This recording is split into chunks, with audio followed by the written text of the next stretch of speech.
The secret to making a good go-kart track is simply linking 3 link pieces by 2 link pieces. I swear. Um, I like to start off my tracks with that curved entrance. I think that's really sick, especially when you combine it with these flags I'm going to throw up here in a second.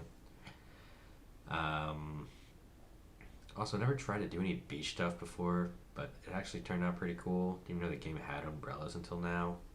Um, yeah, I mean, that's pretty much it. Make it look cool, color coordinated, make it look dope. Chores.